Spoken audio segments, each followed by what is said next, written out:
There's a certain kind of power that doesn't raise its voice. It doesn't demand to be seen. It simply is. You've probably felt it before.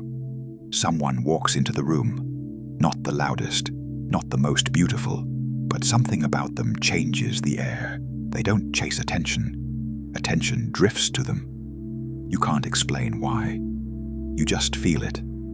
That feeling, that gravity, comes from stillness, from control, from a person who has learned not to be ruled by their impulses or their need to prove themselves. And this is where the ancient Stoics, long before self-help or social strategy, understood the real art of seduction. It was never about chasing, it was about being. The Stoics taught that the most magnetic person is the one who governs themselves, not because they want to impress anyone, but because inner peace is irresistible. In a world where everyone is trying to be more, the one who has enough stands apart. Epictetus once said, "No man is free who is not master of himself. He was born a slave. But through discipline, he became untouchable." You see, people can sense freedom. When you're not desperate to be seen, they start seeing you everywhere. Seduction, through the eyes of Stoicism, begins here. Not with strategy or charm, but with presence. Presence so grounded, it becomes gravity. Imagine two people. One talks fast, fills every silence, rushes to make an impression. The other listens, calm, deliberate, unbothered. Who holds the power? It's the one who doesn't need to prove anything. The Stoics would call this ataraxia, unshakable tranquility. That calm is seductive because it's rare. Everyone wants it, few have it. In truth, attraction is not about performance. It's about perception. When you're calm, others feel calm. When you're centered, others lean in. We're drawn to the person who seems unbothered by the chaos we drown in. They become a refuge. And that, more than beauty or charm, pulls people in. But this calm isn't something you fake. You can't act stoic. It's earned through discipline, self-control, the daily practice of choosing how you respond instead of reacting. The Stoics didn't believe in suppression. They believed in understanding.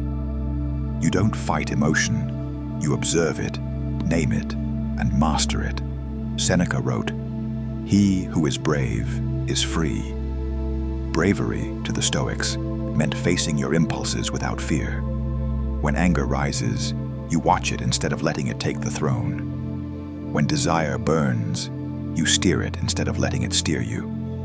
This is self-mastery, and nothing is more magnetic than someone in control of their inner world. We live in an age of noise, everyone shouting to be seen, to be chosen. But the Stoic seducer knows something timeless. Stillness creates mystery. Silence makes others speak more. Restraint makes others wonder. You become the mirror that reveals people to themselves. Most people chase attention by giving too much. Too many words, too many emotions, too much energy. The Stoic attracts by giving less, but meaning every ounce of it. When you speak rarely, your words gain weight. When you express emotion sparingly, it carries truth. Restraint is elegance. It's strength disguised as softness. Marcus Aurelius wrote that nothing is so attractive as quiet confidence. Not arrogance, not detachment, but peace with oneself. When you can stay silent in discomfort, when you don't flinch under pressure, people sense something powerful behind your eyes. Because real seduction isn't in what you show, it's in what you can withhold. There's a kind of charm in self-sufficiency that no luxury can replace. The Stoics lived simply, not out of poverty, but purpose. They saw excess as weakness, dependence as danger. When you need less, the world can't control you. That independence becomes magnetic. You've seen it. Someone who doesn't chase, doesn't need to prove, doesn't crumble when ignored. You can't help but look back. Their energy says, I already have what I need. That's what makes them attractive. We are drawn to people who don't seek validation because they represent freedom from our own insecurity. In them, we glimpse the peace we crave. And confidence, true confidence, is quiet. It doesn't shout. It doesn't compete. It's not the loud voice in the room. It's the calm one everyone listens to when the noise fades. Confidence, in Stoic terms, isn't pride. It's alignment.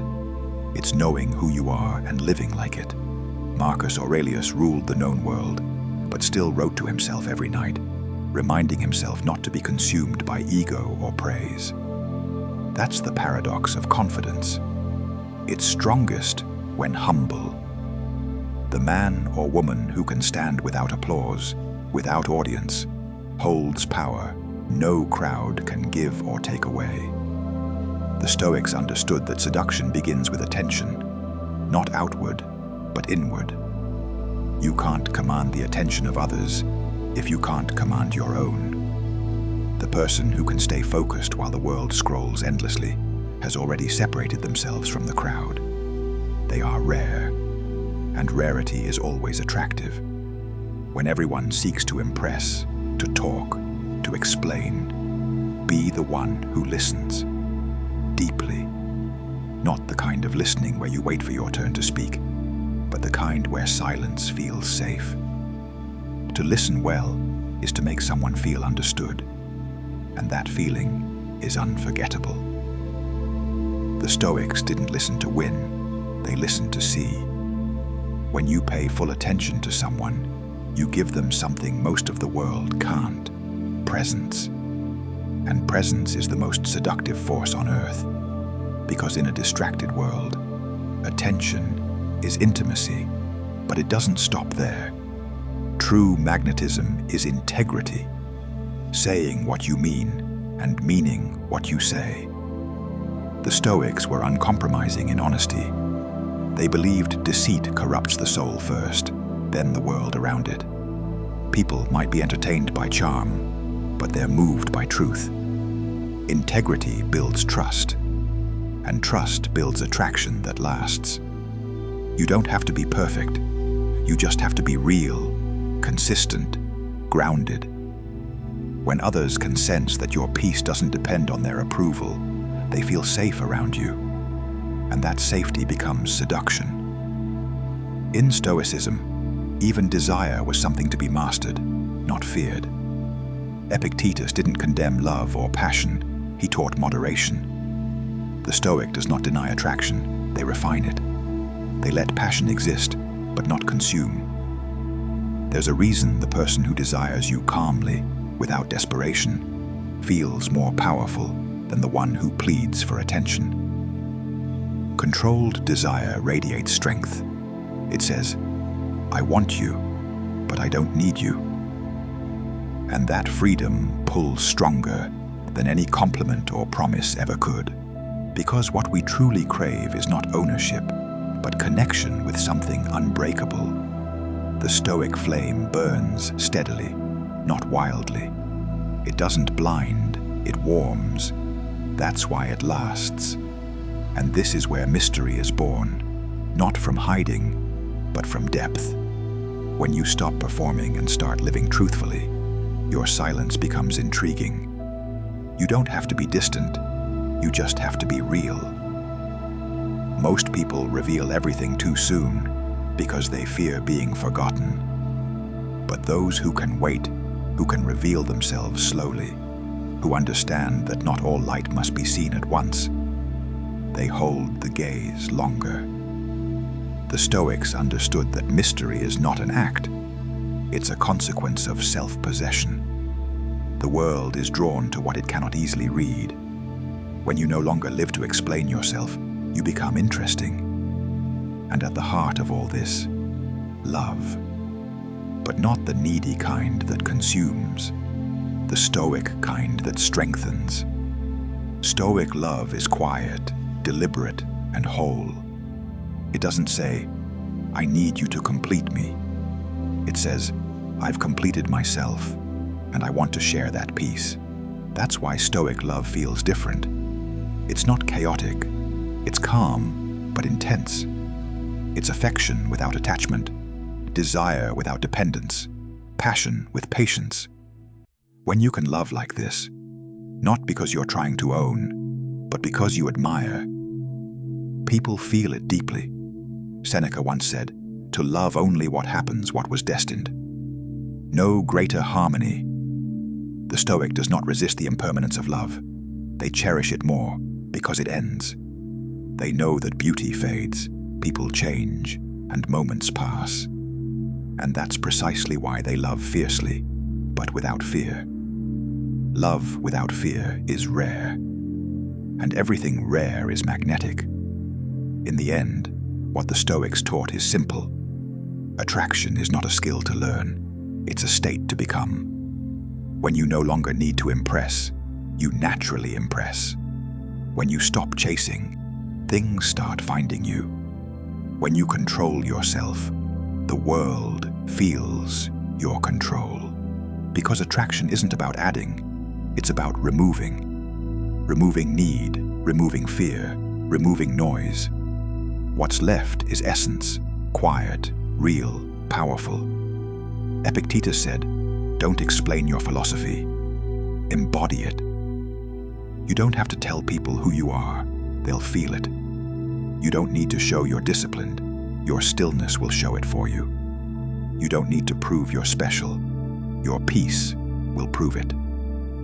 The art of seduction through Stoicism is not about playing games. It's about transcending them. It's about walking through life so composed that others crave the calm you carry.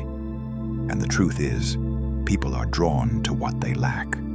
The restless are drawn to the steady, the loud to the still, the unsure to the centered.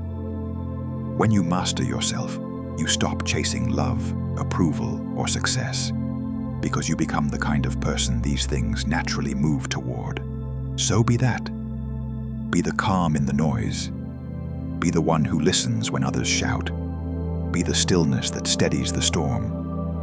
You don't need to seduce anyone when you've mastered yourself. They'll feel it in your silence, in your restraint, in your peace. And one day, when you walk into a room and people pause without knowing why, you'll understand what the Stoics knew all along. You'll realize that power was never about being noticed. It was about being unshakable. That is the art of seduction, the Stoic way.